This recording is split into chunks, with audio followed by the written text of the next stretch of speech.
Hi friends, வணக்கம். Welcome to தினப்படி சமையல்.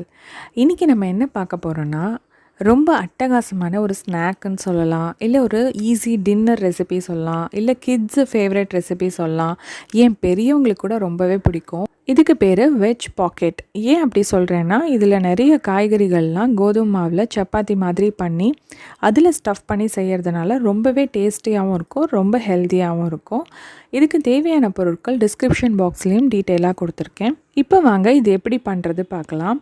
முதல்ல ஓவர் நைட், அதாவது முதல் நாள் நைட்டே பச்சைப்பயிறு ஒரு அரை கப் அளவுக்கோ ஊற வச்சுக்கலாம். அந்த ஊற வச்ச பச்சைப்பயிரை நம்ம உருளைக்கிழங்கோடு சேர்த்து குக்கரில் 2 விசில் வர வரைக்கும் வேக வச்சுக்கலாம். இப்போ 1 கப் கோதுமை மாவு கொஞ்சம் உப்பு கலந்து எப்படி நம்ம சப்பாத்திக்கு மாவு பிசைவோமோ அந்த மாதிரி தண்ணி கொஞ்சம் கொஞ்சம் விட்டு மாவு பிசைஞ்சிக்கலாம். மாவு பிசைஞ்சு வச்சுட்டு நம்ம ஒரு ஸ்பூன் அளவுக்கு நெய் விட்டு மேலே தடவிட்டு ஒரு 1/2 hour ஊற வச்சிடலாம். இப்போ வாங்க நம்ம என்னென்ன தேவையான காய்கறிகள் பார்க்கலாம். கேரட், பீட்ரூட், முட்டைக்கோஸ், ஆனியன், பூண்டு, அதே மாதிரி நம்ம வேக வச்ச பச்சைப்பயிறு, வேக வச்ச உருளைக்கிழங்கு மசிச்சு எடுத்துக்கோங்க. இப்போ இதுக்கு என்னென்ன ட்ரை மசாலா பொடி தேவைப்படுது பார்க்கலாம். தனியா பொடி 1 spoon, garam masala 1 tablespoon, red chilli powder 1 teaspoon, உப்பு, மஞ்சள் தூள் கொஞ்சம், பெருங்காயம். நான் பச்சை மிளகா ஆட் பண்ணல, அதனால் நீங்கள் வரமிளகா பொடி உங்களுக்கு கூட வேணும்னாலும் நீங்கள் போட்டுக்கலாம். இப்போ ஒரு வாணலியில் 2 ஸ்பூன் அளவுக்கு எண்ணெய் ஆட் பண்ணிவிட்டு முதல்ல வெங்காயமும் பூண்டையும் நல்லா வதக்கிக்கலாம். நல்லா டிரான்ஸ்பரண்ட் ஆகிற வரைக்கும் வதக்கிட்டு அதுக்கப்புறமா நம்ம முட்டைக்கோசையும் வதக்கிக்கலாம். பீட்ரூட், கேரட் நம்ம வதக்கணும்னு அவசியம் கிடையாது. இந்த முட்டைக்கோசும் வெங்காயமும் நல்லா வதங்கினாவிட்டு மஞ்சள் தூள், மிளகாய் தூள் போட்டு நல்லா வதக்கிக்கலாம். அதுக்கப்புறமா தனியா பொடி 1 டேபிள் ஸ்பூன் வச்சுருந்தோம் இல்லையா, அது, கரம் மசாலா 1 டேபிள் ஸ்பூன் எல்லாத்தையும் போட்டு நல்லா மிக்ஸ் பண்ணிக்கலாம். அதுக்கப்புறமா வேக வச்சுருந்த பச்சைப்பயிறு, மசிச்சு வச்சுருந்த உருளைக்கிழங்கு எல்லாத்தையும் போட்டு மிக்ஸ் பண்ணிக்கலாம். இந்த ஸ்டேஜில் நம்ம ஸ்டவ் ஆஃப் பண்ணிடலாம். கடைசியாக கேரட்டையும் பீட்ரூட்டையும் போட்டு நம்ம வதக்கிக்கலாம். காய்கறிகள்லாம் ரொம்ப குழையாமல் நல்ல க்ரன்ச்சியாக இருக்கணும். இப்போ பெருங்காயம் தூள் போட்டுட்டு அதுக்கப்புறம் தேவையான அளவு உப்பு போட்டுட்டு நம்ம கேரட்டும் பீட்ரூட்டையும் சேர்த்துக்கலாம். நான் ஸ்டவ் முன்னவே ஆஃப் பண்ணிட்டேன், சும்மா இதை வதக்கிக்கலாம் போதும். இப்போ நீங்கள் இதில் பட்டாணி, உங்களுக்கு தேவையான எல்லா காய்கறிகள், பன்னீர் கூட நீங்கள் துருவிக்கலாம்.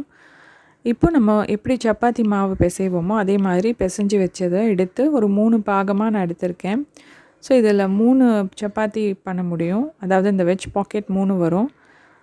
நல்லா ஸ்ப்ரெட் பண்ணிக்கலாம். சப்பாத்தியை விட நல்லா மெல்லிஸாக இட்டுக்கணும்.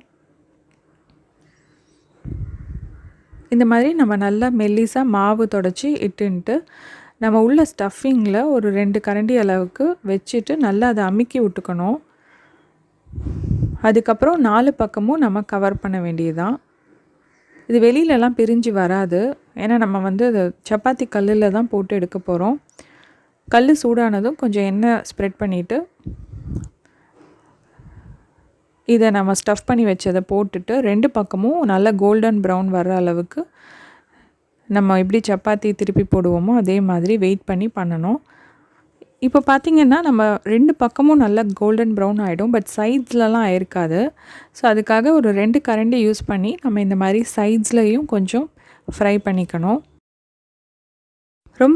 ரொம்ப கம்மியான எண்ணெயில் நம்ம இந்த ஸ்நாக்கை பண்ணலாம். இது ஸ்நாக்ஸ்ன்னு சொல்கிறத விட நீங்கள் நைட்டு டின்னராகவும் இதை சாப்பிட்லாம். ரொம்ப ஃபில்லிங்காக இருக்கும், ரொம்ப உடம்புக்கும் நல்லது, டிஃப்ரெண்ட் டேஸ்ட்டில் ரொம்பவே நல்லாயிருக்கும், பசங்களுக்கு ரொம்பவே பிடிக்கும். நீங்களும் இதை பண்ணி பாருங்கள்.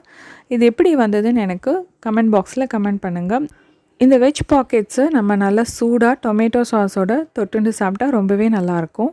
ஓகே ஃப்ரெண்ட்ஸ், இந்த ரெசிபி பண்ணி பார்த்துட்டு உங்கள் ஃப்ரெண்ட்ஸ்கிட்டையும் ஷேர் பண்ணிக்கோங்க. இன்னொரு இன்ட்ரெஸ்டிங் ரெசிபியோட நான் உங்களெல்லாம் சந்திக்கிறேன். அது வரைக்கும் டேக் கேர், பாய்.